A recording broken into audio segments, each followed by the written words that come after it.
시청자 여러분 안녕하십니까. 오늘부터 주말 시사쇼 정치다를 맡게 된 윤태훈입니다. 총선 이후 펼쳐질 여러 복잡한 정치 현안들을 정확하고 또 쉽게 전해드리겠습니다. 총선 참패 책임을 지고 물러난 국민의힘 한동훈 비대위원장이 수도권에서 지는 정당은 희망이 없다며 낙선 후보들에게 일일이 전화해서 함께 방법을 알아가자고 말했다고 합니다.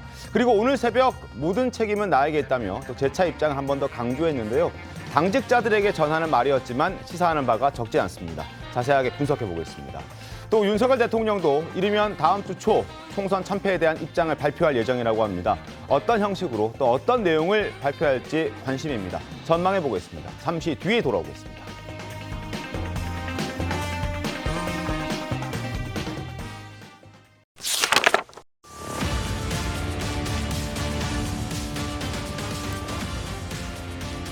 네, 윤석열 대통령이 이르면 다음 주 초 총선 패배에 대한 입장을 발표할 방침인 것으로 전해졌습니다.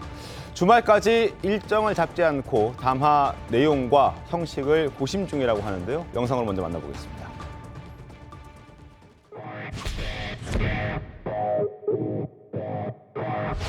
이번 총선 결과에 대한 대통령님의 말씀을 제가 대신 전해드리도록 하겠습니다. 총선에서 나타난 국민의 뜻을 겸허히 받들어 국정을 쇄신하고 경제와 민생 안정을 위해 최선을 다하겠습니다.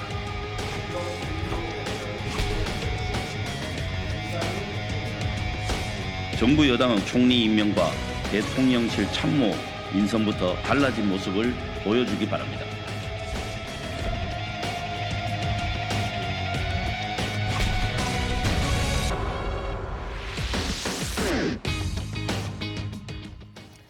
자, 이현정 위원님, 일단 여러 언론을 통해서 우리가 접하고 있는 뉴스긴 합니다만 윤 대통령이 다음 주쯤에는 발표를 할 것이다, 입장을 낼 것이다라고 얘기를 하고 있지만 진짜 할까요? 아니면 안 할까요? 어떻게 저는 하리라 봅니다. 네. 대략 한 월요일쯤이나 아니면 화요일쯤 네. 아마 입장을 이제 발표할 것 같은데요. 네. 아마 주말 사이에 내용과 형식에 대해서 지금 여러 가지 참모들의 의견을 듣고 있는 걸로 알고 있습니다. 네.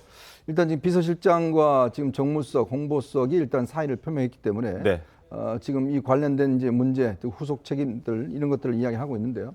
아무래도 대통령 입장에서는 지난 40 총선 이후에 처음으로 이제 국민들 앞에 직접 모습을 나타내는 거거든요. 그렇죠. 그렇다면 이 총선 민심을 어떤 식으로 반영하고 또 어떻게 달라진 모습을 보여주느냐 이게 이제 가장 중심적인 문제이기 때문에 네. 꽤 고심을 하는 것 같습니다. 왜냐하면 총선 이후에는 비서실장 좀 전에 이제 이관섭 실장이 이제 대신 입장을 발표했는데 네. 그만큼 그만큼 이번 총선 패배의 결과가 굉장히 심각한 문제이기 때문에 네. 그냥 이걸 한순간에 입장을 발표하고 넘어가기에는 돼서는 안 되겠다 이런 판단이 있는 것이고요.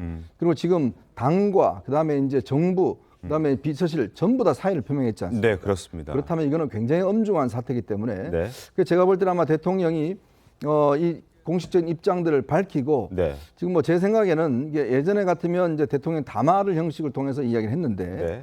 이번에는 좀 기자들의 질문을 받는 게 어떨까라는 생각이 들어요.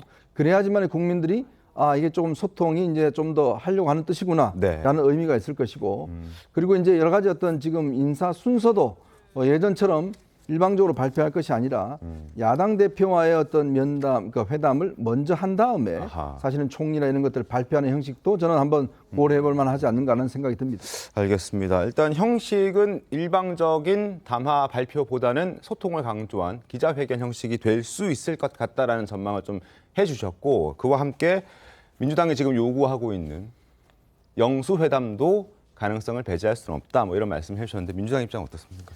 그렇게 해주시면 참 좋을 것 같긴 합니다. 그런데 정말 그렇게 기대할 수 있을까 하는 부분에 있어서는 아직 확신이 저희가 안 든다는 말씀을 좀 드리고 싶고요. 네. 그런 이유를 이제 간단하게 말씀을 드려보면 지금 대통령께서 변화하라는 이런 이 국정의 기조를 바꾸라는 게 이번 총선 민심이다. 네. 이렇게 알고 계실 텐데 그럼에도 불구하고 지금 현재까지 나오는 메시지가 쉬운 7자밖에 안 됩니다. 대통령실에서 나온 메시지가 이관섭 비서실장을 통해서 나온 메시지가 매우 간단한 메시지만 나왔는데 지금 그러고 나서 지금 한 4, 5일 지나고 있단 말입니다. 네. 그럼 다음 주 초라 그러면 이름은 내일이라는 말도 있는데 네. 대통령께서 어떤 말씀을 하실 것인가 하는 부분 내용에 있어서는 진정성이 굉장히 중요한 부분일 것이다.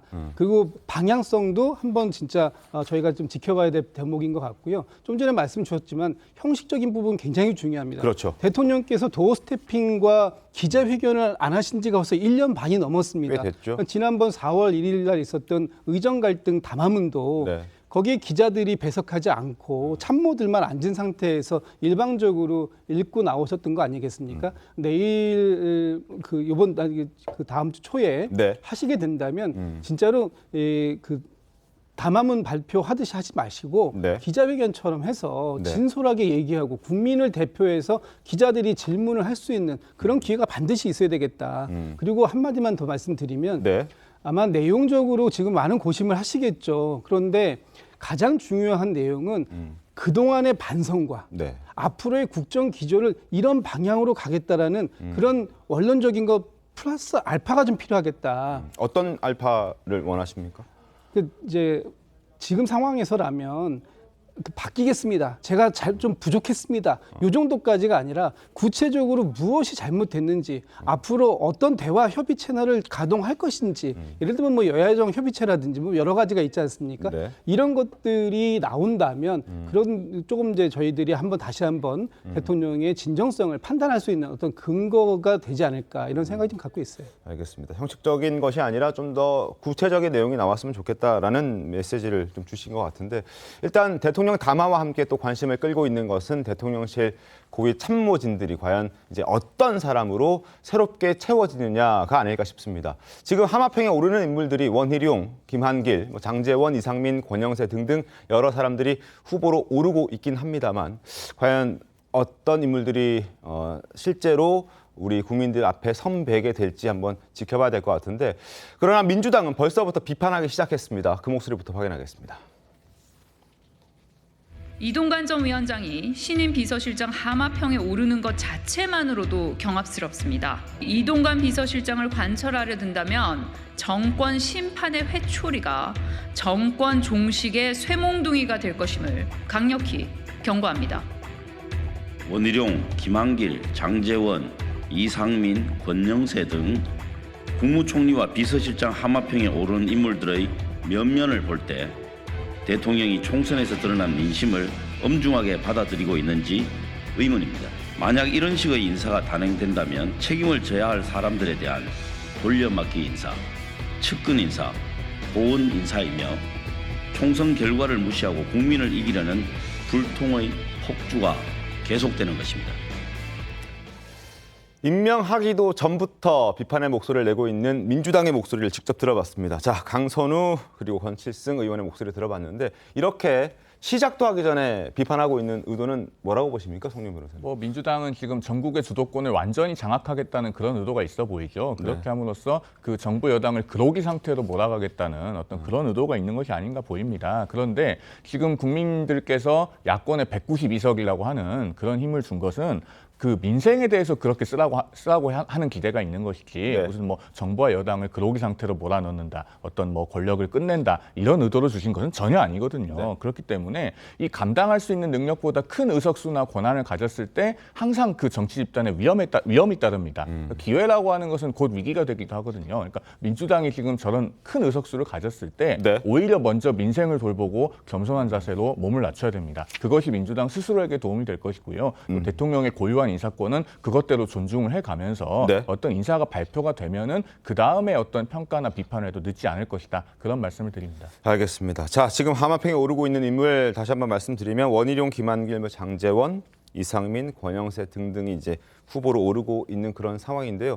비서실장의 원희룡 전 국토부 장관, 국무총리의 권영세 의원이 이제 후보로 강력하게 보여지는 것 같긴 한데 이걸 다 반대하고 있는 민주당, 그렇다면 어떤 사람이 됐으면 하길래 이렇게 반대만 하고 있는 겁니까? 그러니까 일단은 민심을 제대로 읽고 대통령한테 쓴소리 할 수 있는 인물을 등용하는 것이 지금 상황에서 상식인데 민주당이 지금 이렇게 비판할 수밖에 없는 이유는 지금 거론해 주신 그 인물들이 사실은 네. 다 어떻게 보면 대통령을 그동안 굉장히 호위모사처럼 호위해왔던 인물들이고요.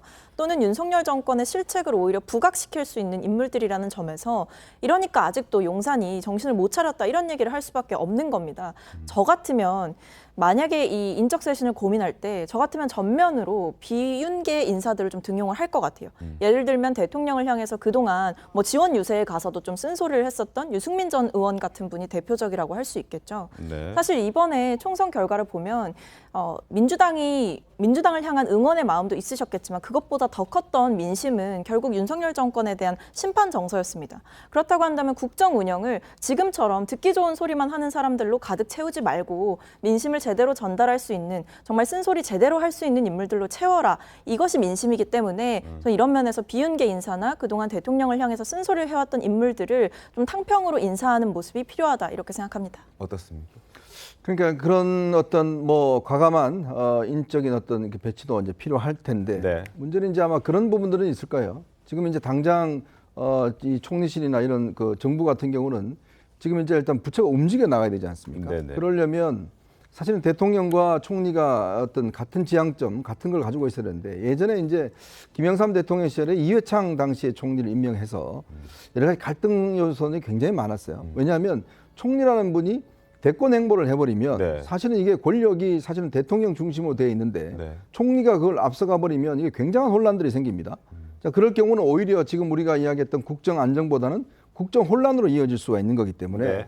그렇다면 총리 같은 경우는 정말 행정을 제대로 할 수 있는 분들 또 국민과 어떤 소통을 할 수 있는 분들 뭐 이런 정도의 인물인데 네. 마치 이제 예를 들어서 대권 후보 중에서 반대편에 섰던 인물들을 뭐 예를 들어 홍준표 시장이나 뭐 지금 뭐 유승민 의원이나 이런 분들을 해버리면 네. 그들이 그냥 어떤 면에서 보면 국정을 주도해버리는 이런 이제 우려가 있는 거거든요. 그런 문제고 그다음에 비서실장 같은 경우도 저는 그래서 지금 대통령이 원래 원칙은 대통령실은 행정과 정책의 중심이다라는 그런 인식을 많이 갖고 있었어요. 근데 이번에 드러났지만 결국은 대통령실은 최고의 정치적 기구다라는 그런 것들이 국민들이 반영해 줬지 않습니까? 네. 왜냐? 대통령을 보고서 이제 국민들이 그걸 표를 찍는 거 아니겠습니까? 그렇다면 지금 그동안 부족했던 대통령실의 정무적 기능, 네. 정치적 기능을 충분히 어떤 면에서 보면 강화할 필요가 있다. 자, 네. 그렇기 때문에 그동안 김대기, 이관섭 이분들은 다 관료 출신들입니다. 맞습니다. 그게 아니라 이 대통령 실장은 이제부터는 정치인 출신으로 해서 야당과의 어떤 대화 통로를 충분히 열어놓을 수 있는 그런 인물들, 그런 경험이 있는 분들 네. 이런 것들을 중심으로 움직여 나간다면 저는 대통령실이 정치적인 어떤 네. 주도권을 갖고 갈 수 있는 충분한 여지가 있다. 그래서 이 대통령실이 그동안 행정과 정책의 중심이었다면 이제는 온전히 정치의 중심으로 서야 되는 상황이 아닌가 그런 생각이 듭니다. 알겠습니다. 관료 출신이 아닌 정무적 판단이 가능한 인물로 세우는 것이 좋겠다. 그래서 정책과 국정 운영을 맡을 새 인물이 과연 누가 될 것인지 자, 한번 지켜보도록 하겠습니다. 그리고 이와 함께 중요한 것이 또 이제 거론되고 있는 것이 민정수석 비서관실을 부활시키자. 그리고 정무장관 만들자. 뭐 이런 얘기들까지 함께 나오고 있거든요. 이것 또한 뭐 비슷한 취지의 말씀이겠죠. 어떻습니까? 그렇습니다. 아무래도 민정수석이 부활이 되면은 뭐 여론 그 동향을 파악하는 것이라든가 여러모로 그 대통령실 내 정무적인 기능 보좌하는 데 도움이 또 될 걸 보여요. 네. 그리고 정무장관 부활 얘기도 나오죠. 그 이명박 정부 때는 이제 특임장관이라는 이름으로 존속을 했었던. 근데 이제 정무장관 부활 같은 것은 그 야당의 협조가 필수적입니다. 정부조직법을 개정을 해야 되는 사안이니까요. 그러니까 지금 새 국무총리 후보자를 지명을 하는 것이나 또 정부조직법을 바꾸는 것이나 야당의 협조가 필수입니다. 그렇다면은 야당이 사실 앞질러 가서 비판을 할 필요가 없어요. 어떤 대안이 나오면은 그것을 가지고 토론을 하고 또 협의를 하면 되는 문제지. 네. 아까 전에도 말씀을 드렸습니다만은 미리 앞질러 나가서 네. 뭔가 딱 선을 긋는 듯한 태도는 지금 국민들께 힘자랑을 하는 것처럼 보일 수 있습니다. 알겠습니다. 자, 다음 주 윤 대통령 어떤 입장을 내놓을지 한번 지켜보도록 하고 저희는 다음 주제로 가겠습니다.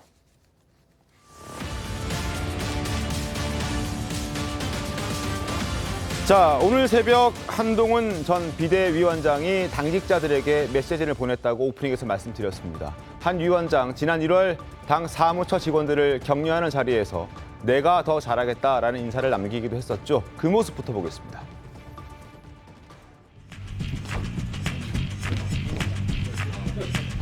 저희 홍보 팀원들이 몇 가지 아이템을 선물로 준비를 했습니다.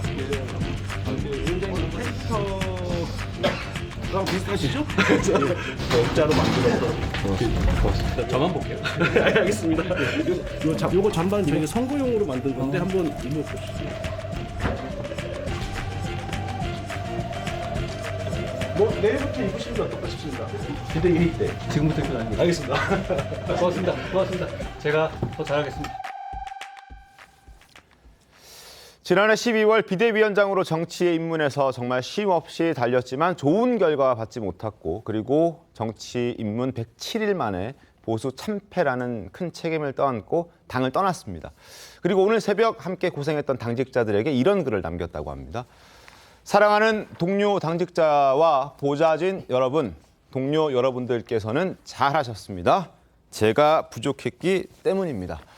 결과에 대해 충분히 실망합시다. 그리고 무엇을 고쳐야 할지 알아내 고칩시다. 그래도 힘을 냅시다. 국민의 사랑을 더 받을 길을 찾게 되길 희망합니다. 라는 메시지를 남겼다고 합니다. 자, 작별 인사 같기도 하고 새로운 또 각오를 다지는 메시지인 것 같기도 하고, 민주당에서는 어떻게 좀 보셨습니까?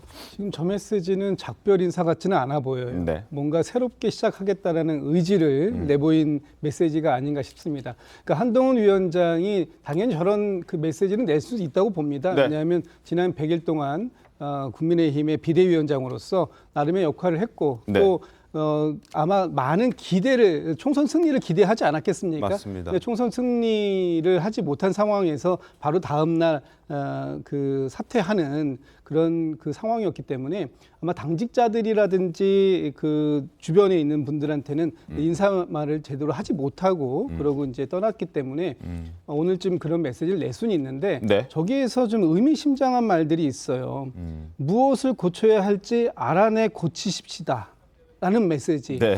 이거는 같이 하자라는 의미 아니겠습니까? 네. 그렇다는 건 지금은 내가 잠시 물러나 있겠지만 네. 조만간에 네. 다시 한번 당으로 복귀할 그런 준비를 나도 할 테니 네. 여러분들도 함께 해봅시다. 네. 이런 메시지를 낸 게 아닌가라는 생각이 들어서 아무래도 한동훈 위원장은 조기에 복귀하겠다라는 의지를 갖고 있는 게 아닌가 싶습니다. 조기에 복귀를 할 수 있다. 알겠습니다. 일단 뭐 은퇴를 하겠다, 혹은 해외로 나가서 뭐 재정비를 하겠다, 이런 메시지를 내지 않았고, 선거 운동하는 과정 중에서는 떠나지 않겠다라는 메시지를 냈던 한동훈 전 위원장이기 때문에 다시 정치권으로 돌아올 것은 뭐 기정사실로 보입니다만 빠르게 돌아올 것이다라고 지금 김진욱 대변인께서는 말씀해 주셨는데, 뭐 그렇게 빨리 올까요? 어떻습니까? 빠르게 돌아온다는 의미는 이제 곧 있을 전당대회 때 이제 대표를 참여하겠다, 이런 의미인데, 제가 볼 때는 좀 가능성은 좀 희박하지 않는가 싶어요. 왜냐하면 이제 한동훈 위원장이 그동안 선거를 치르면서 여러 가지 이제 본인이 보여줘야 될 것, 네. 보여주는 것, 또 본인이 가지고 있는 문제점들, 뭐 이런 것들을 여러 가지로 보여줬습니다. 네. 어쨌건 이번 선거에 대한 이제 책임을 진 거 아니겠습니까? 아마 특히 첫 번째로는 이제 아마 대통령과의 관계가 원활하지 못했다. 네. 이게 아마 결정적일 겁니다. 네. 또 그리고 지금 국민의힘 조직이 이게 사실은 집권 여당 조직이 아니라고 이제 본인이 판단한 것 같아요. 그러니까 이번에 보시면 알겠지만 정말 전략이나 홍보 기능이 거의 뭐 없다시피 했거든요. 거의 개인기에 의존하는 그런 형태였습니다. 아, 예. 그리고 또 지방 조직이 지금 특히 경기도 같은 경우는 이 당 조직이 거의 다 붕괴가 됐어요. 그러다 보니까 이번에 선거를 할 때도 굉장히 아마 어려움들이 많이 있었어요. 네. 그러니까 그런 것들을 지금 어떻게 복원해낼 것인가, 이제 이 문제인데, 문제는 이제 일단 소진을 했지 않습니까? 네. 그러면 모든 게 그렇지만 뭔가 비워지면 다시 채워야 되거든요. 즉 축적이 필요합니다. 네. 우리가 뭐 반도체 같은 경우도 보면 축적의 시간이 필요하다고 그러는데, 네, 네. 마찬가지로 정치도 일정 정도 소진하면 네. 그 다음에 어떤 이 국민들의 어떤 관심과 어떤 이런 것들이 좀 기대가 있어야 돼요.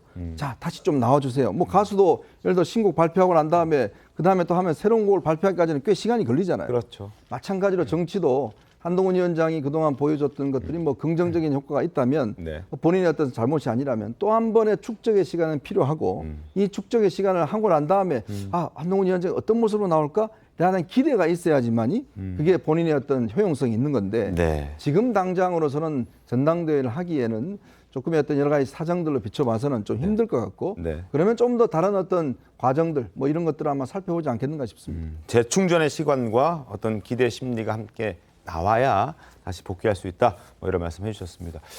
자, 4.10 총선이 끝난 다음 날 사퇴 기자회견을 했었죠. 모든 책임은 자신에게 있다라고 강조했습니다. 목소리 들어보겠습니다. 저는 선거 결과에 대한 모든 책임을 지고 비상대책위원장직에서 물러납니다. 어떻게 해야 국민의 사랑을 되찾을 수 있는지를 고민하겠습니다. 쉽지 않은 길이겠지만 국민만 바라보면 그 길이 보일 거라 생각합니다. 100여일간 저는 모든 순간이 고마웠습니다. 자, 그리고 한 전 위원장의 복귀 가능성을 더 높게 점칠 수 있는 메시지도 나왔습니다. 지금 하단 자막 나가고 있죠. 한동훈, 낙선한 후보들에게 격려 전화했다. 그리고 어떤 내용을 전화했냐면 수도권에서 지는 정당은 희망이 없다. 그러하니 우리 함께 고민해보고 다시 우리 탈환하자. 함께 방법을 알아가자라고 메시지를 전달했다는 겁니다. 이러한 메시지 전달은 뭐 명확하게 들리죠. 복귀는 하겠다. 그렇죠. 네. 한동훈 전 비대위원장이 정치를 안 할 리는 없다고 생각하고요. 그렇게 생각하시는 국민들도 아마 별로 없으실 겁니다. 그런데 이제 언제 어떻게 복귀할 것인지는 사실 간단한 문제는 아닙니다. 저 수도권에서 지는 정당 희망이 없다. 이기는 방법을 함께 알아가자라고 하는 말씀은 원론적으로는 굉장히 옳은 말씀인데 한동훈 전 비대위원장이 만약에 정치에 조기 복귀하게 되면은요. 그 포지션이 되게 애매합니다. 국민의힘 당원을 보면요. 지금 대선이 2027년 3월에 있지 않습니까? 네. 그런데 만약에 당대표를 맡으면 2025년 9월에 당대표를 내려놔야 됩니다. 그 1년 6개월 전까지 상임고문을 제외한 모든 당직에서 사퇴하게 돼 있어요. 당원상. 그러면은 예를 들어서 한동훈 비대위원장이 전당대회 등판해서 당대표를 맡더라도 다음 지방선거를 본인이 치르지 못하고 당대표를 내려놔야 됩니다. 즉 수도권에서 이기는 길을 함께 연구해서 알아내더라도 그것을 실행하는 주체가 본인이 아닌 것이죠. 그렇다면은 당대표 선거에 다시 도전하는 것이 저는 크게 의미가 있을까 하는 생각이 들고요. 그런 점에서 저는 이런 말씀을 드리고 싶어요. 한동훈 비대위원장이 92학번 아닙니까? 서태지 세대라고 할 수 있죠. 그 서태지는 뭐 음반을 내고 활동을 하고 다시 또 들어가고 이렇게 했지 계속 방송에 출연하지 않았습니다. 그런 걸 좀 참고해서 전략을 가져갈 필요가 있지 않을까. 그러니까 정치인은요. 정치인인 이상 쉬는 것도 정치입니다. 알겠습니다. 한동훈 위원장, 워낙 여권에 큰 영향력이 있는 셀럽이었기 때문에 정말 이렇게 총선 이후에도 어떤 행보를 할지 많은 화제가 되고 있습니다. 한 전 위원장의 관련 발언들 한번 들어보겠습니다. 앞으로 향후 계획 어떻게 되실지 궁금합니다. 특별한 계획을 갖고 있지는 않고 어디에서 뭘 하든 나라를 걱정하며 살겠습니다. 저는 제가 한 약속을 지키겠습니다. 누가 그러던데요? 제가 선거 끝나면 유학 갈 거라고요? 저는 뭘 배울 때가 아니라 여러분을 위해서 공적으로 봉사하는 일만 남아 있습니다. 저는 여러분을 위해서 총선 이후에도 제 역할을 다할 겁니다. 여러분이 원하는 거라면 저는 뭐든 할 겁니다. 공적인 영역에서 공공성을 추구하는 인생을 살기로 결심했어요. 최선을 다해서 그 삶을 살 생각이에요.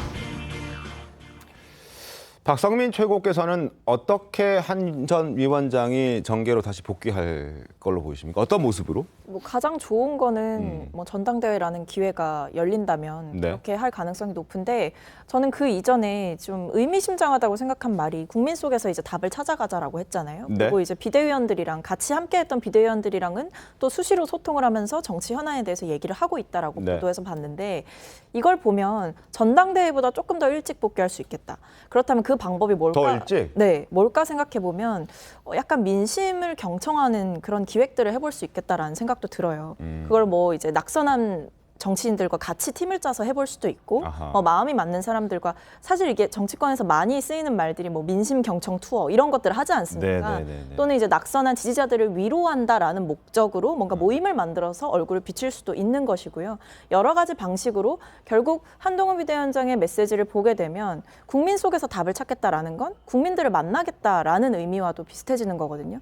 그렇기 때문에 전당대회라는 계기가 아니더라도 어떤 방식으로든 정계에 복귀하는 것은 기획할 수 있겠다 이런 생각이 듭니다. 네, 지금 한동훈 위원장이 좀 조급한 모습을 보이는 게 아닌가라는 생각이 좀 들 정도예요. 보통 지금 그 국민의힘 패널 쪽에서 말씀 주셨던 것처럼 일반적인 상황이라면 한동훈 위원장은 일시적으로라도 잠시 좀 이제 좀 내려놓고 한동안 지금 이 여의도를 좀 비워줘야 됩니다. 네. 그런데 지금 한동훈 위원장의 오늘 그 전화라든지 아니면 메시지들은 다시 복귀하겠다는 의지를 굉장히 강력하게 보여주고 있거든요. 근데 총선 끝난 지 며칠 안 됐기 때문에 이 정도 메시지는 낼 수 있는 것도 아닌가요? 어떻습니까? 그러니까 총선 끝났으니까 오히려 지금 한동훈 위원장은 오히려 아무 메시지를 안 내는 게 한동훈 위원장이 지금 했어야 할 가장 큰 메시지였다. 근데 반대로 정반대로 지금 메시지를 계속 내고 있어요. 그렇다는 것은 이 한동훈 위원장이 좀 전에 그 많은 그 한동훈 위원장의 육성을 우리가 들어봤을 때도 네. 그렇지만 본인이 굉장히 강한 의지를 가지고 있는 건 맞는데 네. 이게 아마 앞으로 지금 우리가 봐야 될 관전 포인트는 뭐가 될 것 같냐면 본인의 이 시간 스케줄과 당이 생각하고 있는 시간 스케줄이 얼만큼 합일점을 찾아갈 것인가 하는 부분이 굉장히 중요할 것 같아요. 지금 당에서는 사실 한동훈 위원장의 이번 그 공천이라든지 아니면 선거 패배가 많은 사람들에게 있어서 불만을 가져오고 있는 요소가 있는 거 아니겠습니까? 그랬을 때 한동훈 위원장이 지금 빠지지 않고 전면에 나서면 한동훈 위원장은 이거를 정면 돌파 방식으로 찾아가겠다고 생각하는 것 같은데 아마 당 내에서 친윤계 의원들이라든지 아니면 지금 당의 이런 새로운 권력 구조를 개편해야 되겠다고 생각하는 비윤계 의원들, 예를 들면 안철수 의원이나 나경원 의원이나 이런 분들하고 상당한 갈등적 요소가 생길 공산이 크다. 그랬을 때 앞으로 한동훈 위원장이 뭐 정계 복귀를 하겠긴 하겠지만 네. 그 과정 속에서 굉장히 많은 이 잡음들이 나올 가능성이 저는 오늘 이 발언들로 통해서 더 커졌다 이렇게 보여집니다. 알겠습니다. 근데 한동훈 비대위원장이 조급하다고 말씀하시는 것은 좀 확대 해석인 것 같아요. 저 메시지는 공개적으로 퍼블릭하게 나온 게 아니잖아요. 낙선한 후보들에게 위로 차원에서 보낸 것이고 그리고 지금 저런 조치는 꼭 필요합니다. 지금 수도권에서 낙선한 많은 후보들이 말은 못해도 굉장히 피눈물을 흘리고 있을 거거든요. 네. 낙선이라고 하는 게 굉장히 큰 상처가 되고 아픕니다. 그리고 오늘 이제 몇몇 조간신문에 국민의힘 낙선자들 인터뷰가 실렸던데요. 그런 분들의 목소리가 근데 널리 이렇게 많이 대변되기가 쉽지 않아요. 왜냐하면 앞으로는 또 당선인들의 시간이기 때문입니다. 그렇겠죠. 네. 누군가는 반드시 낙선자를 위로하고 함께 고민하는 그런 것들이 필요하고 그런 점에서 적절한 조치라고 생각이 들고 그다음에 정계에 복귀하는 길은 여러 가지 의견을 수렴하면서 뭐 때와 장소와 방법을 찾겠죠. 저는 그렇게 생각합니다. 알겠습니다.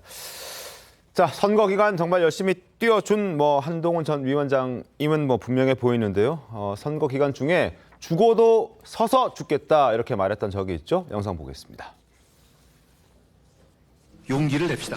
저는 여러분들과 함께 뛴 공동선수로서 죽어도 서서 죽을 각오가 되어 있습니다. 저희는 여러분들께 사랑받고 싶습니다. 저는 우파 정당이지만 유동층과 중도의 마음을 얻고 싶습니다. 여러분한테 선택받고 싶고 여러분에게 사랑받고 싶습니다. 여러분의 마음에 들기 위해서 발버둥 치면서 자, 그런데 이런 한 전 위원장을 향해서 어제 홍준표 대구시장이 비판의 목소리를 냈다고 합니다. 지난해 11월에는 듣보잡에 가까운 사람들이 설치면서 당을 망치고 있다라고 비판까지 했었는데 그때 목소리를 듣고 와서 최근 발언까지 이어서 확인해 보겠습니다. 윤석열 정부 들어와서 듣보잡들이 너무 설쳐요. 초선이나 원외들이 듣보잡들이 나서서 중진들 공기 잡고 설치는 바람에 이 당의 중진이 어디 있어요? 당의 허리가 없어졌어요. 허리가 튼튼해야지 사람도 이게 건강한데 당의 허리가 없어졌어요. 개판이 돼버렸어요. 그런 우리가 분위기를 우리 시장님께서 좀 만드는데 도와주세요. 아 정말입니다. 난 듣보잡들 때문에 싫어. 듣보잡들 설치는 애들은 내년에 아마 자동 정리될 거예요. 내년에 새 판이 짜여지고 난 뒤에 그때 새로 시작하면 돼요. 물론 듣도 보지도 못한 사람이라는 그 표현은 한동훈 전 위원장에게 한 건 아니지만 어쨌든 이번에 총선에 책임을 지고 한 전 위원장이 전면에 나섰기 때문에 총선 패배에 대한 어떤 책임, 어떤 이런 것들을 물어봤던 것 같긴 합니다. 홍준표 시장이. 홍준표 시장도 언젠가는 듣보잡 시절이 있었죠. 그러다가 이제 이름이 알려진 상황 아니겠습니까? 누구에게나 시작은 있습니다. 네네. 근데 그런 정치적인 후배들, 새롭게 낸 사람들을 저렇게 듣보잡이라고 이야기하는 게 과연 정치 선배로서 해야 될 이야기인가. 본인도 다 그런 시절이 있어 왔잖아요. 네. 그러면서 본인도 승승장구 해왔지 않습니까? 그렇죠. 그러다가 본인이 고향 내려가서 지금 대구시장 하고 있는 거 아니겠어요? 네. 자, 그리고 동대문 버려두고 다 고향 내려갔지 않습니까? 편한 데로 가서 당선돼 와서 지금 거기에서 저렇게 이야기하고 있는 거 아니겠어요? 네. 저는요, 정말 이 국민의힘의 이 원로들을 보면서 어쨌건 당이 이제 패배한 원인 등등 있을 겁니다. 네. 그러나 선거 끝나고 난 다음에 격렬한 말 한마디 못할지언정 당의 어른이라는 분들이 바로 저렇게 공격을 하고 애들 무슨 설친다? 본인은 안 설쳤나요? 본인이 옛날에 그런 다 이 경험이 있지 않습니까? 근데 그걸 설친다고 이야기를 한다는 게 얼마나 비하적 표현입니까? 정치라는 게 당연히 시민들이 들어와서 뭔가 하고 그게 또 활력이 되는 것이고 네. 그러다가 성장해 나가는 거 아니겠습니까? 네. 그게 정당의 기본인데 자기는 그냥 뭐 아주 원로로서 많은 거리는 괜찮은 사람이고 정말 새롭게 나온 사람들은 다 듣보잡이고 설치고 애들이고 이렇게 비호하는 게 저게 바로 꼰대적인 저는 의식이다. 저게 바로 국민들이 왜 보수 정당에 대해서 비판하는 지점이 바로 저는 저런 모습이라는 생각이 듭니다. 알겠습니다. 대권 놀이하다가 총선 망쳤다 이렇게 한동훈 전 비대위원장을 향해서 비판의 목소리를 냈던 부분에 대해서 이현종 위원께서 설명을 좀 덧붙여 주셨습니다. 그런데 홍준표 시장이 이렇게 비판만 한 건 아닙니다. 뭐 당을 위한 쓴소리도 하긴 했는데 화면 함께 보면서 보여드리겠습니다. 자, 더 이상 그때 상황 재현하지 말자. 108석을 주었다는 건 국민들이 명줄만 붙여놓은 것이다. 결국 다시 회복하고 반성하면 다시 살아날 수 있는 기회는 줬다라는 표현이겠죠. 그리고 책임질 사람들이 나갔으니 이제 네 탓, 내 탓 하지 말자. 다 우리 탓이다. 하나 되어 다시 일어서자. 내일은 내일의 태양이 다시 뜬다. 그러니까 지금 현재 국민의힘 내부에서 서로 누가 잘못했느니 내가 잘못하지 않았다, 네가 잘못했다 이렇게 네 탓하고 있는 그런 어떤 분위기를 비판하는 것 같습니다. 어떻습니까? 지금 국민의힘에 필요한 거는요. 특히나 이제 당선되신 분들 또 당의 중진들의 언어가 파괴적인 것보다는 재건에 초점이 둬야 되겠죠. 네. 그리고 책임 전가보다는 분석을 해야 될 것이고 분열보다는 통합의 메시지가 필요합니다. 그 홍준표 대구시장께서도 아까 우리 이현종 의원께서 지적해 주셨지만 좀 자극적인 멘트는 삼가주시고 이렇게 그 당의 쇄신이나 통합이나 이런 걸 주문하는 건설적인 메시지 쪽에 집중해 주시면 좋을 것 같고 네. 그런 쪽에 집중해 주시면 당에서도 그 홍 시장은 당의 굉장히 원로이시기 때문에 아마 많이들 그 말씀을 새겨 듣게 될 겁니다. 알겠습니다.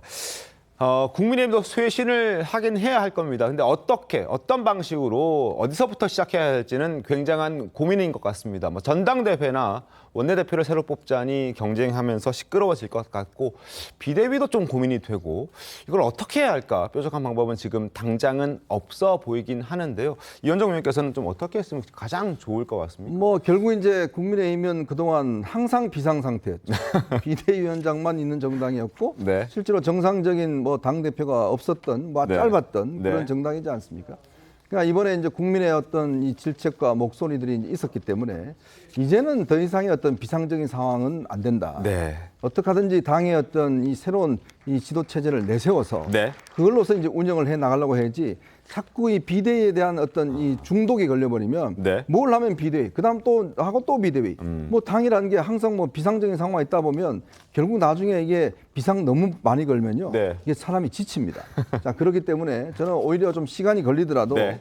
어쨌건 이제 지금 5월 29일이면 21대가 끝나고 맞습니다. 그다음에 이제 20일 넘어가지 않습니까? 그렇죠. 그 넘어가는 시점에 좀 당의 어떤 새로운 동력을 주기 위해서라도 전당대회를 제대로 해서 네. 전당대회라는 게 당의 어떤 면에서 보면 새로운 활력을 불어넣는 그런 시점이거든요. 서로 경쟁자가 나와서 당의 미래를 두고 논쟁도 벌이고 싸움도 벌이고 그러면서 이제 지지층들이 결집하는 거거든요. 네. 저는 그거를 하나의 새로운 어떤 잔치로 삼아서 정말 지금 바닥에 있는 국민의힘을 다시 되살릴 수 있는 게 바로 이 전당대회고 네. 전당대회 제대로 준비해서 네. 정말 이 새로운 어떤 리더십들이 나오는 그런 과정들을 하는 게 조급증을 버리고 하는 게 지금 상황에서는 필요하지 않은가. 이제 선거도 이제 내년 선거 없습니다. 맞습니다. 자, 그리고 뭐 어차피 네. 국민들한테 매를 맞았기 때문에 네. 그런 매를 제대로 어떤 면에서 실천해 나가는 과정들이 지금은 필요할 것 같습니다. 제가 알겠습니다. 한마디만 덧붙일까요? 네, 지금 그러시죠. 이현정 위원님의 말씀에 저 적극 동감합니다. 당연히 새로운 정상적인 리더십이 세워져야 된다고 생각하는데 여기에는 전제 조건이 하나가 있습니다. 용산 대통령실에서 네. 당에 간섭하면 안 됩니다.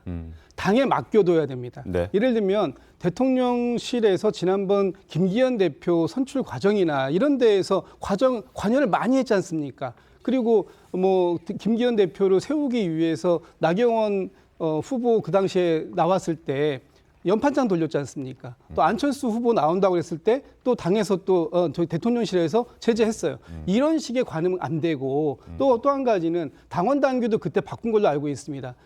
민심과 당심을 합해서 당을 뽑는 건데 당심이 민심이다. 이런 식으로 바꿔가지고 당원 100%로 바꿨지 않습니까?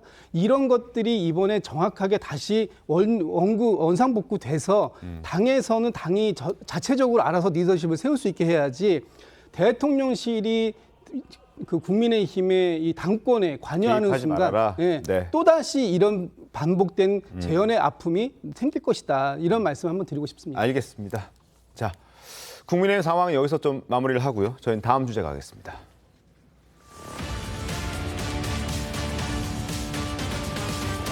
자, 지금부터는 이번 총선에서 범야권의 압승을 만들어낸 이재명 민주당 대표와 조국 혁신당 대표의 사법 리스크를 짚어보겠습니다.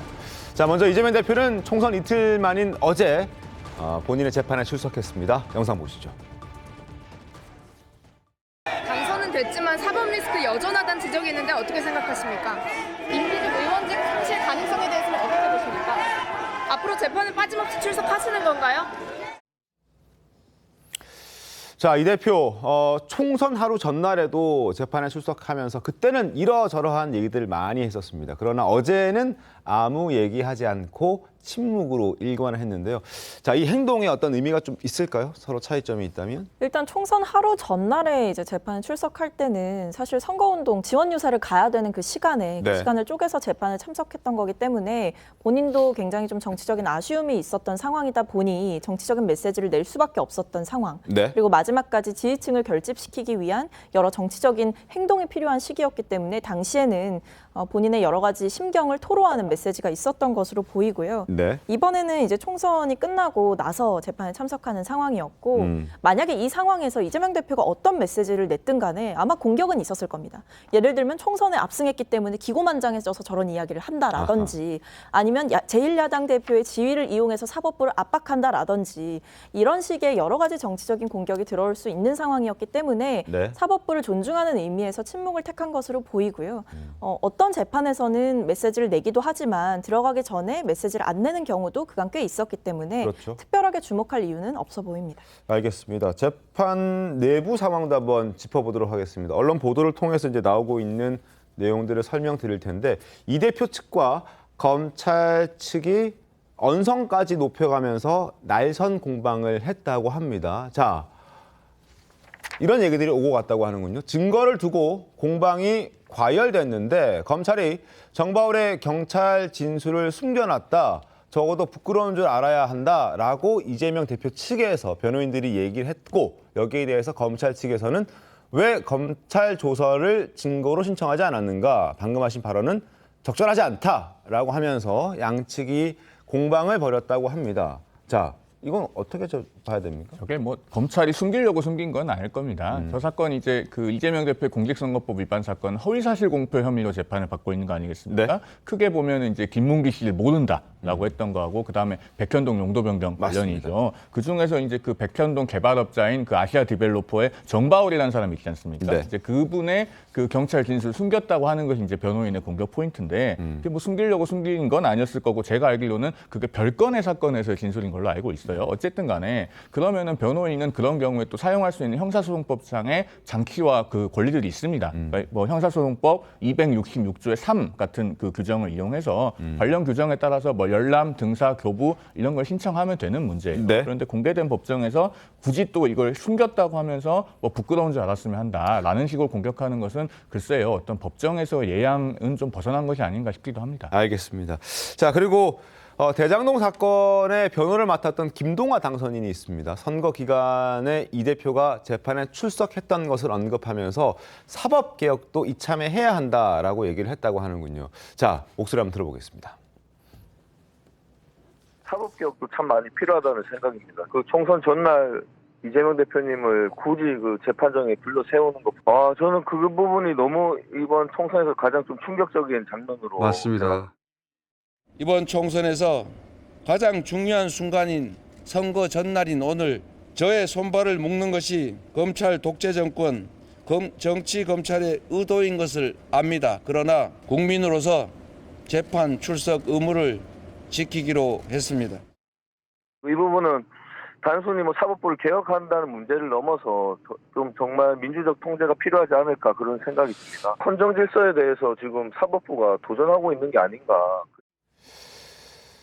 이현정 위원님, 재판 일정이라는 게 사실 뭐 선거 일정까지 고려해서 잡히는 것도 아니고 재판 일정을 잡을 때는 제가 알기로는 검찰 측과 변호인 측이 합의해서 일정을 잡는 것으로 알고 있는데 저런 얘기를 하는 건 어떻습니까? 민주주의의 가장 기본 핵심은 삼권 분립에 있습니다.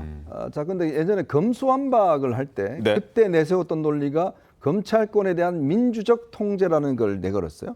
자, 말이 좋은 민주적이지 민주라는 게 뭡니까? 결국은 정치가 검찰을 통제하겠다는 이야기거든요.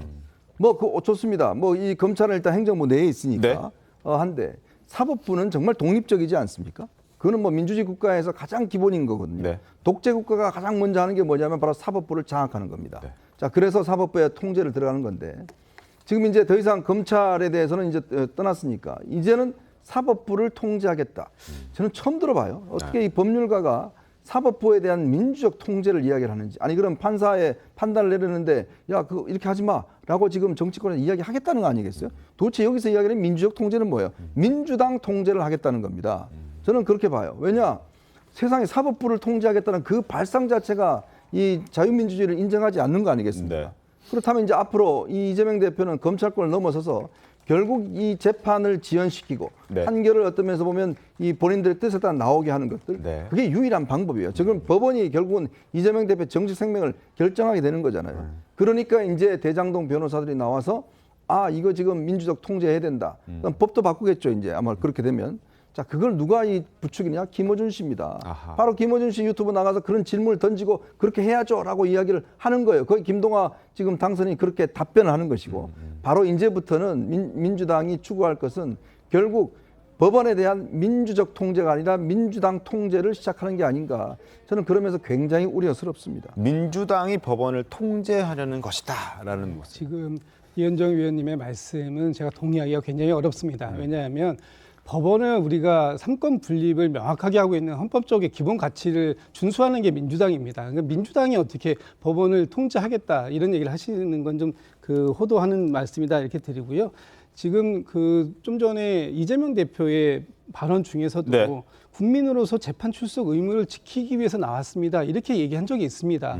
당연한 상황에 대해서 다만 그 출석의 의무가 있는 것도 맞고요. 다만 그 당시에 그 참정권이 굉장히 중요한 시점이고 그것도 헌법적 가치입니다. 그런 가치를 실현하는 마지막 선거 운동 당일인데 그 당일까지 재판부의 어떤 그 재량권을 보여주실 수 있었던 부분에 대한 아쉬움의 표현이다 이런 말씀을 드리고 싶고요. 지금 김동완 당선인께서 얘기하신 부분에 대해서는 당에서 일체 논의된 거나 또 당의 공론으로 모여있는 상황이 아닌 개인의 주장이다 이런 말씀을 좀 드리고 싶습니다. 그럼 그 주장에 동의하시는가요? 전 동의하지 않습니다. 그렇죠.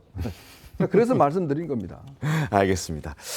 자, 어쨌든 이제 압도적인 과반을 넘어서서 이제 민주당이 일당이 된 그런 상황인데요.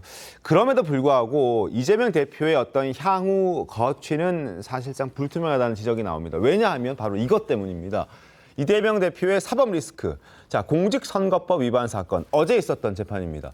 여기서는 100만 원 이상의 형이 확정되면 바로 당선 무효가 됩니다. 그리고 대선 출마 불가능하겠죠. 그리고 또 하나의 사건, 위증교사, 그리고 대장동 사건까지 여기에서는 금고 이상의 집행유예를 포함해서 금고 이상의 형이 확정되면 바로 당선 무효가 됩니다. 물론 대장동이라 이런 복잡한 사건들 같은 경우에는 꽤 오래 시간이 걸릴 순 있습니다만 공직선거법이나 위증교사 사건 같은 경우에는 뭐 결론이 상대적으로 좀 빨리 나올 수도 있는 것 아닙니까? 어떻게 전망하세요? 저는 그 공직선거법 위반과 위증교사 사건 중에서는요. 네. 위증교사 사건을 더 주목해서 봐야 된다고 생각합니다. 위증교사를? 예, 1심 판결이 더 빨리 나올 가능성이 높아요. 네. 왜냐하면 실제로 그 위증을 한 이제 그 김진성이라고 하는 분이 네. 본인의 피고인 신문에서 다 인정을 했어요. 그렇죠. 이재명 대표의 강압에 못 이겨서 자기가 그렇게 허위 증언을 하게 됐다라고 자신의 피고인 신문에서 인정을 한 상황이기 때문에 이 사건은 큰 줄기로 봤을 때는 굉장히 간명합니다. 반면에 그래도 선거법 사건은 관련된 증인들이 많잖아요. 그래서 네. 계속 증인 신문을 아직까지도 하고 있는 상황이고 네네. 그러다 보니까 위증교사 사건이 가장 앞서갈 가능성이 높다. 그다음에 우리 언론에서 위증교사 사건을 더 주목하셔야 되는 이유가요. 네. 방금 전에 그 그래픽에서도 나왔습니다만은 위증교사 사건도 금고 이상의 형이 확정되면은 이게 의원직 상실, 피선거권 상실 사유가 되지 않습니까? 네. 그런데 위증교사는 그 양형 기준을 보면 위증을 교사한 경우는 가중사유입니다. 네. 일반 양형 기준에서 일반 양형 인자에서 가중사유로 명시가 돼 있어요. 그렇기 때문에 사실은 잘해야 집행유예고 실형도 사실 가능성이 있는 그런 위증한 부분입니다. 것보다 시킨 게 더 더 나쁘다고 잘못됐다. 보는 겁니다. 예. 알겠습니다. 한번 상황을 좀 지켜보도록 하죠. 자, 그리고 조국혁신당 돌풍의 주역 조국 대표 역시 본인의 사법 리스크가 향후 거취의 최대 변수가 되고 있습니다. 자, 영상 보겠습니다. 대법에서 실형 확정되면 어떡합니까? 뭐 감옥 가야죠.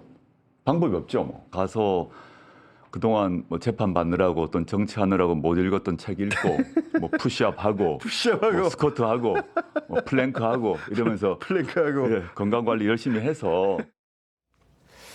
자, 조국 대표는 지금 이미 2심에서까지 징역 2년 실형이 확정된 상태입니다. 대법원의 어떤 법리 판단만 있다면 바로 그냥 이제 다 끝나는 그런 상황이거든요. 어떻습니까? 여기가 더 불안한 상황 아닐까요? 그런 상황일 수 있습니다. 그 뭐 조국 대표도 지금 그런 상황을 또 얘기하고 있지 않습니까? 네. 그런데 문제는 이제 이 대법원에서 만약에 일부 무죄의 어떤 그 취지로 파기환송의 가능성도 사실은 없는 건 아닙니다. 제가 뭐 전문 법조인은 아닙니다만 만약에 그런 경우라면 네. 다시 그 시간을 들여서 그 상고심을 다시 해야 되는 상황이 되지 않겠습니까? 그런 상황들이 올 수도 있기 때문에 이 상황이 아주 간명하게 짧게 끝날지 아니면 조금 시간적 여유가 있을지 이 부분에 대해서는 뭐 대법원의 판단을 기다려봐야 될 것 같습니다. 알겠습니다. 여기 법조인 계시니까 법조인한테 여쭤볼게요. 파기환송 가능성이 있습니까? 무죄 취지에? 뭐 제로라고 말할 수는 없는데요. 왜냐하면 네. 제가 판단하는 게 아니고 대법관님들께서 판단을 하시는 거니까요. 그러나 그 가능성이 대단히 희박하다고 보이긴 합니다. 우리 통계적으로 보면 이제 형사 사건에서 파기환송 비율이 극히 떨어지거든요. 네. 뭐 2% 뭐 이 정도 수준이기 때문에 그 파기환송 가능성은 희박해 보이고 다만 이제 언제 판단할 것인지가 문제죠. 지금 4월 11일에 이제 주심 대법관 배당이 됐는데 아마 이것을 정상적으로 판단을 한다면 제가 봤을 때는 한 4개월 5개월 정도면은 결론이 나올 수 있는 사안이라고 보고 있습니다. 그래서 여기서 이제 한 가지 말씀드리고 싶은 것은 네. 법원이 정치를 하는 기관은 아니지만 그럼에도 불구하고 헌법기관이기 때문에 이번 총선에서 나타난 그 국민의 민의를 잘 읽으실 필요는 있다는 생각이 듭니다. 뭐냐면요. 이재명 대표나 조국 대표나 지금 다 재판을 받고 있는 피고인 신분이지만 야당이 총선을 이겼어요. 그것은 어떻게 해석해야 되냐면 우리 국민들께서는 법원은 법원이 할 일을 할 것으로 믿는다.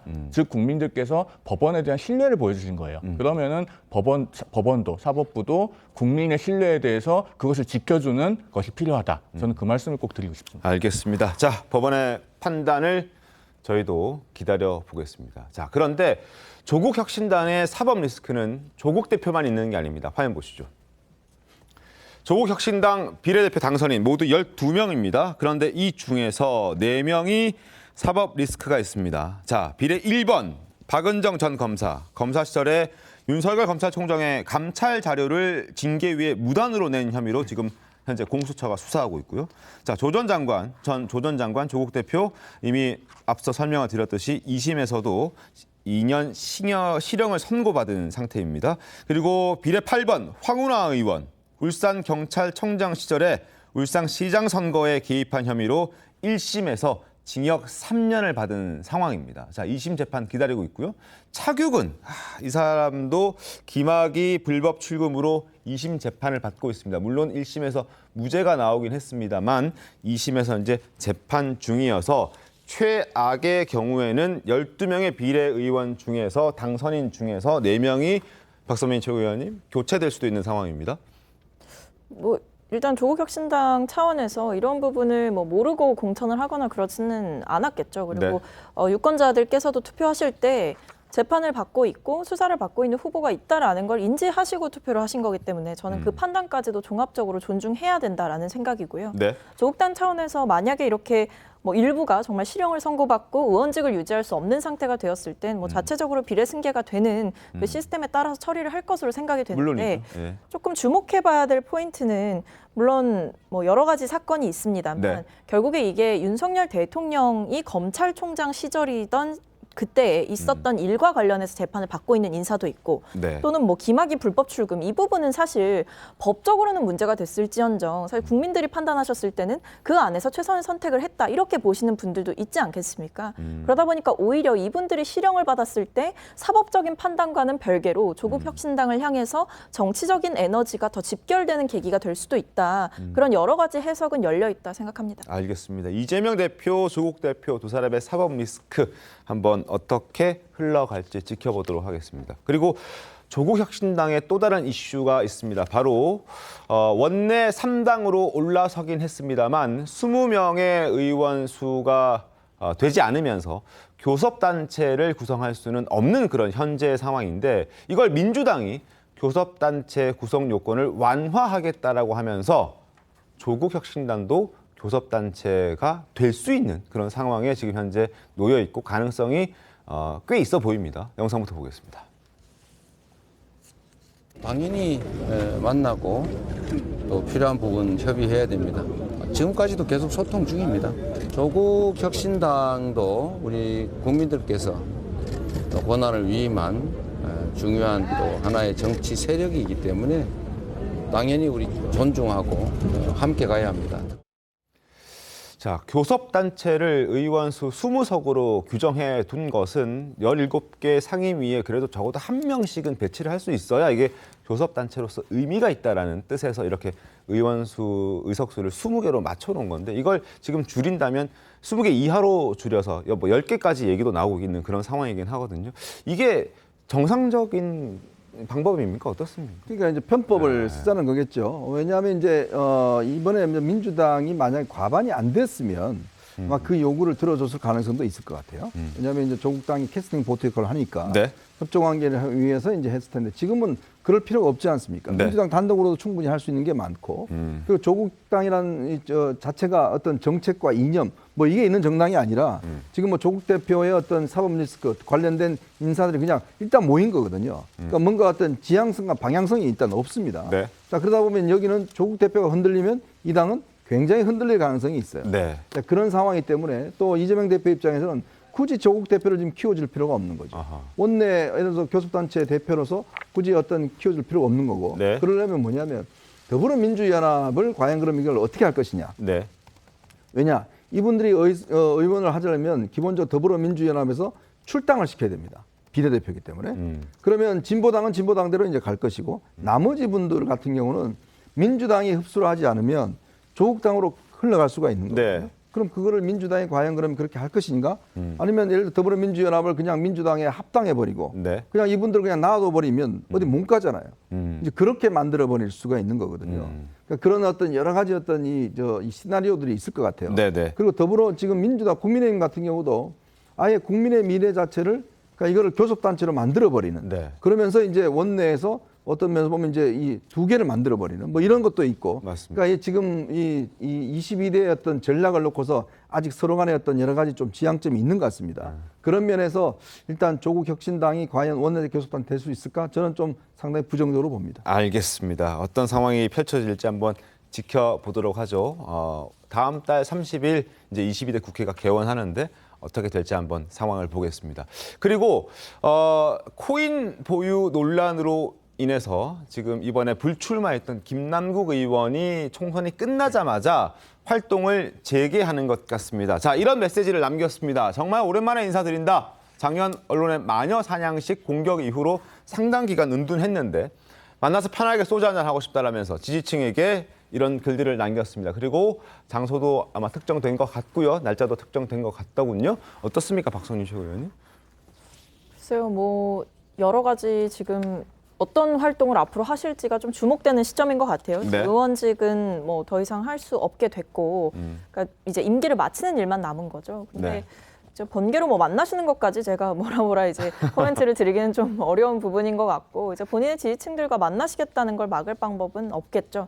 다만 이제 앞으로 본인이 이제 국회의원직을 내려놓고 자유인으로 이제 살아가게 될 텐데, 그때 뭐 앞으로 어떻게 하겠다라는 부분에 대해서는 정확히 입장을 밝힌 게 없기 때문에 아마 저런 만남을 통해서 본인의 향후 행보에 대해서 이야기를 하지 않을까 싶습니다. 제가 짧게 말씀드리면 네. 사람은 자기 잘하는 거 해야 되거든요. 잘하는 거 하시면 돼요. 제일 잘하는 거 있잖아요. 뭐 그거 잘하시면 되지 뭐 다른 거 하시는 것보다는 오히려 그 분야에서 네. 일각을 이루시는 게 낫지 않을까 싶습니다. 알겠습니다. 자, 다음 주제 가겠습니다.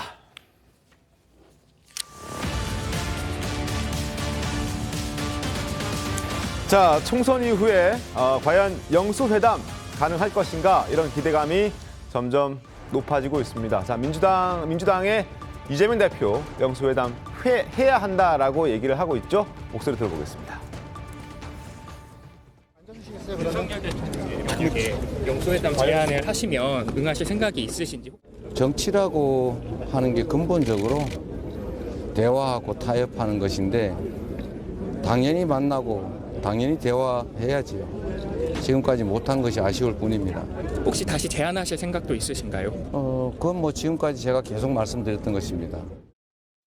이거 받아들여야죠. 좋든 싫든 해야 된다고 봅니다. 이거는 총선이 참패한 상황에서 대통령이 어쨌든 국정을 이끌기 위해서는 야당과의 협조 공조가 없으면 불가능하거든요. 야당이 사사건거 다 반대하면 국정 운영 자체가 안 돼요.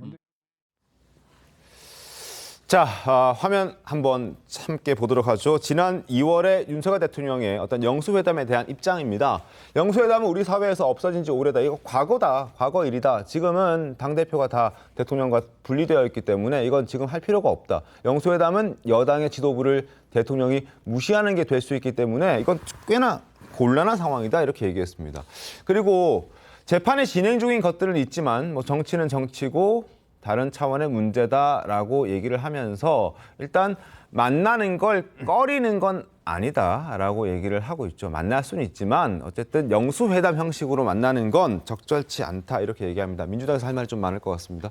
지금 지난 윤석열 정부가 출범한 지 2년 됐습니다. 그 2년 동안 야당과 단 한 번의 대화도 안 했습니다. 그러니까 그런 부분들을 가지고 어떤 뭐 영수회담이 과거에 없어진 것 아니냐 이런 식으로 얘기를 하면 그건 안 될 것 같고요. 어쨌든 그 야당을 특히 지난 21대 국회도 마찬가지로 네. 여서야대 국면이었고 22대 국회도 여서야대 국면입니다. 맞습니다. 이런 국면이기 때문에 당연히 여당뿐만 아니라 야당 자체를 이 국정 동반자로 인식을 하고 국정의 파트너 아닙니까? 네. 이런 상황에서 대화 한마디 안 한다는 게 말이 됩니까?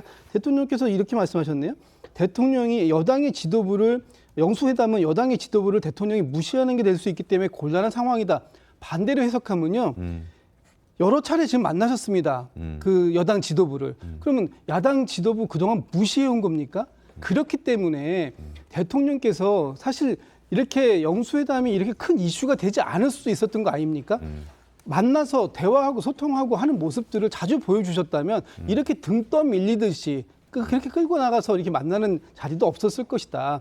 지금이라도 반드시 영수회담은 필요하다. 이런 말씀 드리겠습니다. 알겠습니다. 자, 앞서 방송 초반에도 말씀을 드렸지만 다음 주 초쯤 되면 윤 대통령의 어떤 입장이 나올 겁니다. 국정 운영에 대한 어떤 입장이 나올 거니까 그때 어떤 내용이 나올지 이 영수회담도 담길지 한번 저희도 지켜보도록 하겠습니다. 자, 민주당에서 또 다른 목소리를 내고 있는 게 하나 더 있습니다. 바로 최상병 특검법을 이번 국회 내에서 처리를 하자라는 메시지입니다. 자, 영상을 한번 볼까요? 정부 여당은 집권 2년의 국정 운영에 사실상 탄핵에 가까운 불신임 평가를 받았다는 사실을 명심해야 합니다. 그리고 행동으로서 국민의 준엄한 명령을 받들어야 합니다. 그 시작은 해병대원 순직 사건 수사 외압 의혹 특검법 수용입니다. 만약 국회를 통과한 특검법에 윤석열 대통령이 거부권을 행사한다면 이는 총선에서 드러난 민의를 거부한 것으로서 재앙에 가까운 국민적 저항을 맞이하게 될 것임을 경고합니다. 자, 일단 국민의힘에서는 저 특검법을 받아들이고 싶지는 않을 겁니다. 그래서 대통령 거부권까지 이제 행사할 수도 있다, 뭐 이런 얘기도 나오고 있는데 그걸 두고 거부권을 행사할 수 있는 분위기가 될 수 있느냐라는 또 물음표를 던지는 분들도 꽤 계십니다. 그렇죠. 어차피 이제 정치라는 거는 국민의 민심에 따라서 해야 되는 것이고요. 네. 그 결과에 어떤 따르는 것이 정치인들의 어떤 기본적인 자세고 대통령 최고의 정치가이지 않습니까? 맞습니다. 그렇다면 항상 대통령도 이야기했지만 민심이 옳다라는 이야기를 했기 때문에 네. 변화된 상황에서 또 입장도 변할 수 있다는 생각이 들어요.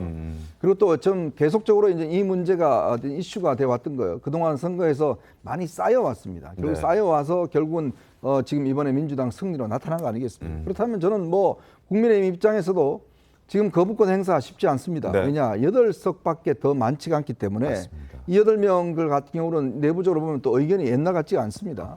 자, 그러면 그렇게 통과되면 굉장히 밀려서 하는 듯한 느낌이 들잖아요. 네. 그거는 오히려 더 저는 안 좋기 때문에 국민의힘에서도 이 부분 관련해서는 이제 좀 더 공세적으로 나갈 필요도 있다. 그리고 그 조건들에서 어떤 특검의 조건이나 등등에 있어서 그 협상을 해서 네. 이런 문제는 빨리 털고 가는 것들도 저는 한 방법일 수 있다. 이런 생각도 듭니다. 알겠습니다. 자, 지금 최상병 특검법은 이미 지난해 9월에 이제 발의가 돼 있는 상태이기 때문에 언제든지 이제 부의해서 처리할 수 있는 그런 상황이긴 한데 그것 때문인가요? 아니면 다른 이유가 있습니까? 일단은 이제 윤석열 정권이 정말 반성을 하고 국정 운영 기조를 전면으로 쇄신하느냐에 그 척도가 될 수 있는 특검법이라고 생각을 하고요. 왜냐하면 호주 대사 문제가 있지 않았습니까? 네. 이제 이종섭 전 국방부 장관을 사실은 이분이 신분 자체가 이 수사 외압 사건의 핵심 피의자였는데 네. 이분을 호주 대사로 임명하게 되면서 정부 차원에서 조직적으로 진상 규명을 은폐하려고 한다. 그리고 이것은 윤석열 대통령이 그간 강조해왔던 뭐 후보 시절부터 강조했던 그 공정과 상식에 전면으로 위배되는 처사이며 그리고 여야가 없이 굉장히 가슴 아파했던 최상병의 사망 사건과 관련해서 대통령이 국민을 외면하는 모습을 보여줬다. 이 총체적인 비판이 있었던 사안이기 때문에 대통령이 정말 본인의 그간의 국정 운영 기조에 대해서 반성하고 그 국민을 외면하고 국민의 아픔을 오히려 보듬지 못하고 그리고 정부의 권력을 이용해서 잘못된 임명을 했던 그간의 잘못에 대해서 정말 인정하고 반성한다면 이것을 받아들여라. 라고 이야기를 하는 것이죠. 민주당 입장에서는 이 부분에 대해서 여러 후보들이 선거운동 기간에 정말 앞장서겠다. 최상병 그 사망 사건의 진상규명을 방해했던 그 사안을 제대로 밝혀내겠다라고 약속한 바가 있기 때문에 이재명 대표 입장에서도 전면적으로 추진하겠다. 이런 입장을 내보이는 것 같습니다. 알겠습니다. 자, 다음 주제 가겠습니다.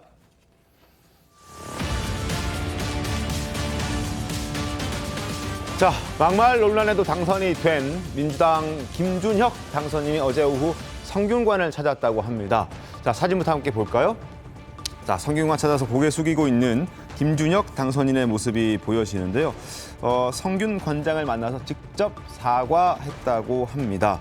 자, 진심으로 사과드렸다. SNS에 글도 남겼다고 하는데요. 진정성에 대해서 또 한번 질문을 던지지 않을 수가 없습니다. 어떻습니까? 사과의 우선순위가 굉장히 좀 이상한 것 같습니다. 왜냐하면은 그 김준혁 후보의 그 논란이 된 과거 막말 발언들이 피해자가 굉장히 광범위하지 않습니까? 그 중에 대부분은 이제 여성들이에요. 그 생존해 계시는 위안부 할머니들, 또 이화여대 동문, 김환란 그 총장의 후손, 박정희 대통령의 후손, 그다음에 박원순 전 시장의 성폭력 피해자, 네. 여성단체 넓게는 이런 분들이 쭉 계신데 그 중에 생존해 있는 분들도 계십니다. 네. 그러면은 살아계신 분들을 먼저 찾아가야 될 것이고, 그다음에 또 사실 여성들에 대한 사과를 그 한 분 한 분, 그 단체 하나하나 찾아다니면서 해야 될 텐데 퇴계 이황 같은 경우는 사실 수백 년 전의 인물 아닙니까? 그렇죠. 그러면은 그 성균관이나 유림도 물론 불쾌하겠지만 그분들의 불쾌감보다 아까 제가 말씀드린 그 여러 피해자들의 어떤 불쾌감이나 어떤 그런 게 훨씬 더 클 것 같거든요. 사과의 우선순위가 대단히 좀 동의하기 어렵습니다. 제가 봤을 때는. 물론 여러 막말의 그 논란의 어떤 그 대상자들에게 일일이 다 찾아가서 이제 앞으로 사과를 하겠다고 했지만 그 우선순위가 조금 이해가 안 되신다는 그런 말씀이셨던 거죠. 알겠습니다. 그리고 진정성에 왜 의문부호가 붙냐라고 제가 말씀을 드렸냐 하면 김어준 씨 유튜브 나가서는 다른 얘기를 좀 했기 때문인데요. 목소리 들어보겠습니다. 제가 했던 발언이나 글 속에서 불편함을 느꼈던 많은 분들께 그 부분도 사과를 드리면서 제가 했던 발언들이 역사적으로 어긋난 발언이 아니었는데 그 아주 교묘한 포장으로다가 왜곡해서 짜집기 돼서 제가 여성 혐오자 또 뭐 변태 성욕자 이런 정도로까지 만들었는데 전혀 사실이 그렇지 않고 왜곡된 보도가 좀 많이 있었죠. 고소고발하십시오. 예, 그 부분은 이제 차분하게 좀 준비를 좀 하도록 하겠습니다. 잘 준비하고 있습니다, 실제로. 예. 뭔가 좀 억울하다라는 메시지인 것 같죠? 글쎄 야당의 지금 당선인들이 어떻게 김어준 방송만 나가면 입장이 다 저렇게 바뀌는지 모르겠어요. 그건 뭐냐면 지금 그러니까 본인은 지금 뭐 발언이 잘못한 게 없고 언론이 지금 확대했다는 거 아닙니까? 네. 양문석 후보도 마찬가지고 언론은 뭐 징벌적으로 한다는데 글쎄요. 본인들이 왜 저랬는지에 대한 근거를 먼저 제시를 하셔야 될 겁니다. 네. 그래야 국민들이 좀 이해하지 않겠습니까? 알겠습니다. 자, 김준혁 당선인의 어떤 내용까지 살펴봐 드렸습니다. 뭐 비단 김준혁 당선인뿐만이 아니라 여야 모두 국회의원이라면 그리고 또 공인이라면 어떤 자신의 말의 어떤 의미와 또 책임 이런 걸 가지고 신중한 발언들을 해야 되지 않을까라는 생각이 듭니다.